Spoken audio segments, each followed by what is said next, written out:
السلام عليكم، اهلا بيكم في مطبخي. ما تيجوا نعمل السمك المشوي في البيت.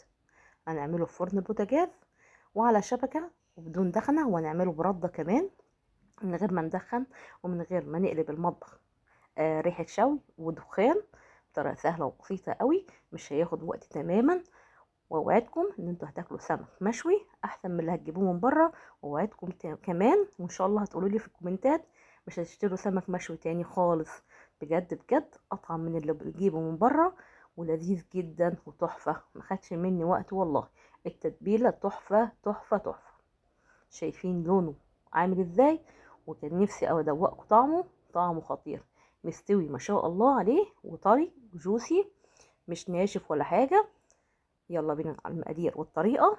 عندي هنا مجموعة خضار، عندي شبت وفلفل فلفل أخضر وفلفل أحمر وتوم وليمون.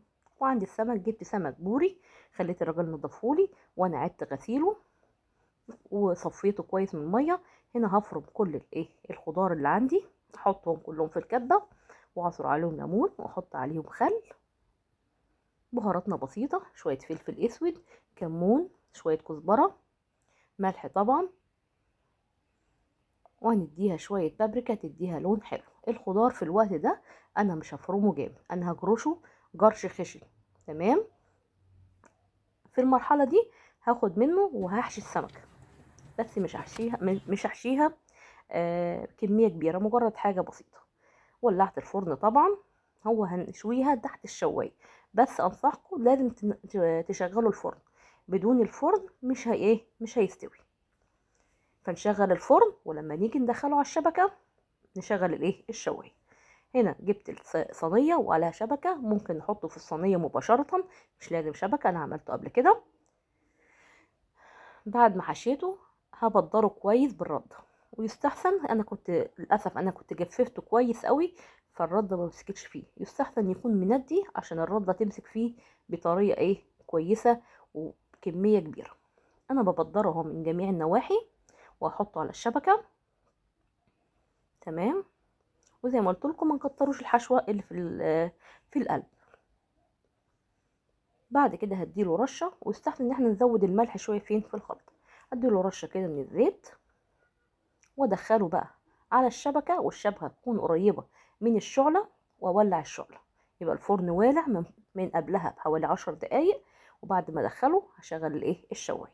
نيجي لباقي الخلطه، هزودها شويه ملح وشويه ميه وهفرمها تماما. تمام. واركنها على على جنب. هكتب لكم ان شاء الله كل المقادير في صندوق الوصف. كده الخلطة اللي هشرب بيها السمك لما يطلع ان شاء الله من الفرن جاهزة معانا. تمام. السمك خد لون حلو من اول في الوش الاولاني، طلعته زي ما انتم شايفين. ابتدي اقلبه، انا جيت اقلبه بالماسك، حسيت ان هو هيتجرح، وقلت اقلبه بايدي احسن، ولقيته سهل جدا. هو سخن طبعا، لكن خفت عليه يتجرح. سهل، بصوا، مش ولا لازق في الشبكة ولا حاجة.